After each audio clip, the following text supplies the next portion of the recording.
Today we're going to be talking about section 1.8, linear transformations. So let's start off by talking about what a transformation is, and we'll move on to linear in a second. So a transformation T from the vector space Rn to Rm is a rule that assigns to each vector x in Rn a vector T of x in Rm.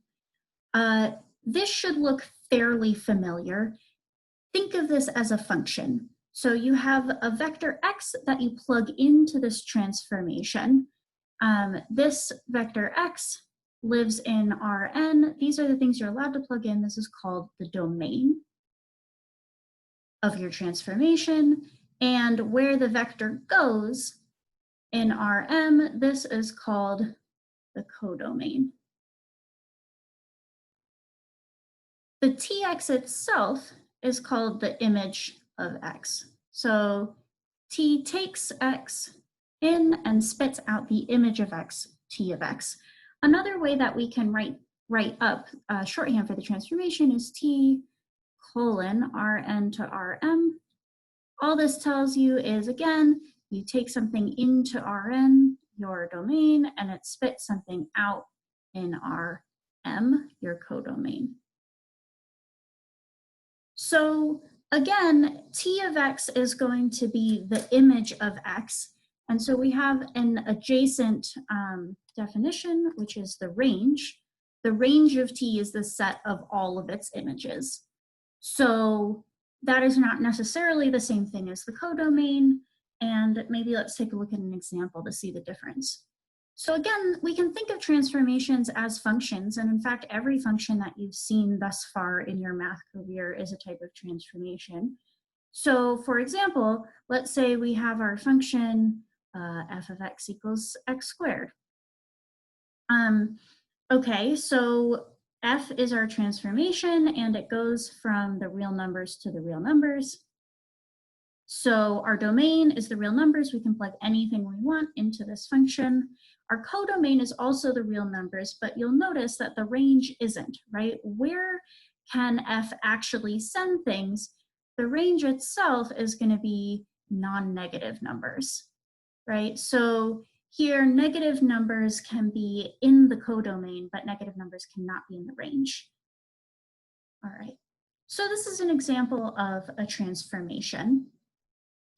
Again, when we're looking at transformations, though, because this is a linear algebra, we want to look at linear transformations. And so let's take a look at a specific kind of transformation. So we've been talking a lot about matrix equations, right? We've been looking at things that look like AX equals B. And typically, we know the A, we know the B, and we're trying to find the X. That's what we've been doing so far. But if we think of this in another perspective, if we know the A and we know the X, then we can just multiply these two equations together to find the B. This is a type of transformation. So you can have a transformation that goes from Rn to Rm that's defined by, if I plug in a vector x from Rm, n, then the transformation takes it to its image, which would be A times X. So in this case, let's just do a quick sanity check. A will need to have n columns so that we can multiply it by X. And it will need to have m rows because it gets spit out in Rm. So A in this case would be an m by n matrix. Okay, let's take a look at an example. Let's suppose that A equals the 3 by 3 matrix 1, 0, 0, 0, 1, 0, 0, 0, 0. So we want to define a transformation that takes in any vector that we want and spits out that vector times A. So because there are 3 columns, X is going to have to be 3-dimensional. So the domain is going to be R3. And because there are 3 rows, A times X will also have to be 3-dimensional. So our codomain is also R3. So we have a transformation from R3 to R3 that takes in a 3-dimensional vector and spits out A times that vector. So again, our domain is going to be R3. So the things in our domain are going to look like x1, x2, x3, so a three-dimensional vector with 3 entries. What will our range look like? Well, let's actually try and multiply this out and see what happens. So if I've got my matrix A and I want to multiply it by an arbitrary vector in the domain, well, what do we do when we multiply vectors? We take our first entry in our vector and multiply it by the first column in our matrix. And then to that, we add the second entry in our vector and multiply it by the second column in our matrix, plus the third entry in our vector times the third column in our matrix. And if we actually if we scale and add this together, then we're going to get the vector x1, x2, 0, right? So if we add across the top, we have 1 copy of x1 plus no copies of x2 plus no copies of x3. That gives us an x1 and so on. So this is our range. So our codomain is going to be all of R3, any three-dimensional vector, but our range specifically are the three-dimensional vectors that have 0 as their last entry. So this is called a projection transformation because what you're doing is you're taking anything in R3 and you're just zeroing out that last entry. So you're projecting down onto the x1, x2 plane. Okay, so here's an example of a matrix transformation. So again, a matrix transformation is a transformation defined by multiplying a vector by a matrix. Okay, so I promised that we would actually be talking about linear transformation. So let's maybe give a definition for what that means. So a linear transformation is a transformation that has the following properties. So a transformation is going to be linear if you have two vectors, you can either add them first and then apply the transformation, or apply the transformation first and then add.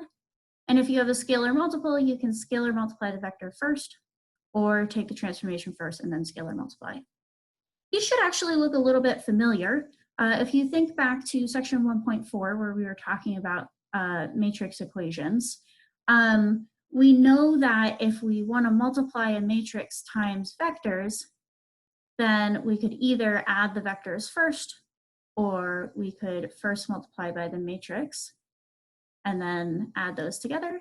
And similarly, if we wanted to scalar multiply, we can either scalar multiply first or multiply by the matrix first. So it turns out that matrix multiplication satisfies both of these properties. This is important because what this means is that if we have our transformation defined by x gets sent to a times x, this is always going to be linear. So if we're looking at linear transformations, we can really think of them as matrix multiplication, which is great because that's something that we've been doing this whole term, right? Taking a matrix and multiplying it by a vector. So if we wanted to take a look at something that's maybe not linear, let's think about our original example of f of x equals x squared. So we're going to hope this isn't linear, right? Because we know what it looks like. It does not look like a line. So let's check these properties. So our first property is we would want f of u plus v to equal f of u plus f of v. So let's maybe just try some numbers. So let's say we took f of 1 plus 2. If we just did that first, that would be f of 3, which is 9. But if we separated it out, then that would be 1 plus 4, which is 5. So these clearly don't equal each other. It fails the first property. That in and of itself is enough to tell you it's not linear. So we don't even need to check the second property. We know it's not linear. But just for the sake of seeing it, let's go ahead and look at the second property. So let's say we have f of 2 times 1. So here 2 is going to be our scalar. So if we actually do this out, this is going to be 4. But if we pull the 2 out beforehand, this would be 2 times 1, which is 2. So again, these don't match. So it fails both properties. Okay. Now we can take these properties and we can combine them to see another set of useful properties. that are related. So if we have a transformation that is linear, then we can say a couple of things about it. We will automatically know that t sends the 0 vector to the 0 vector. We will also know that if we have t of cu plus dv, we can separate out these pieces. So the second one shouldn't be that much of a surprise. This is basically a smushing together of our two definitional properties of linear transformations.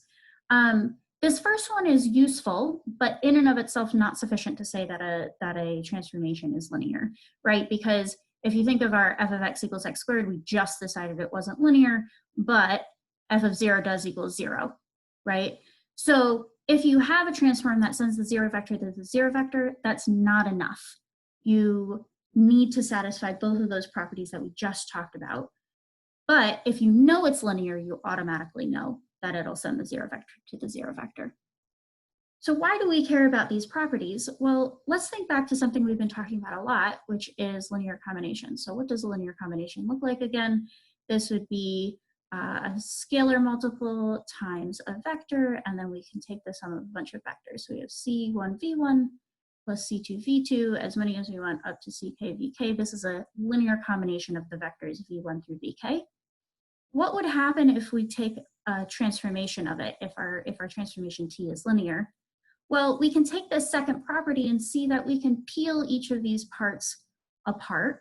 So we can pull out scalar multiples, and we can separate out the sums to say that this linear combination looks like this.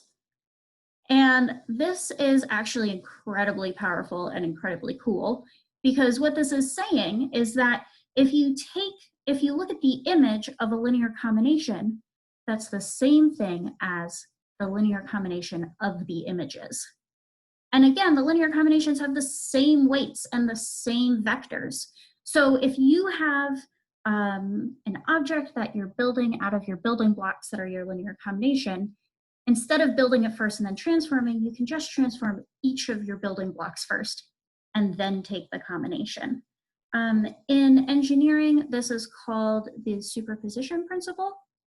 So if you are an engineer, you might have seen this before. We're going to talk a lot more about this in the next video.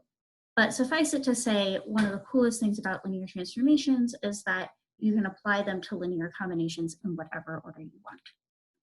That's all I have for you today. I will see you all in class.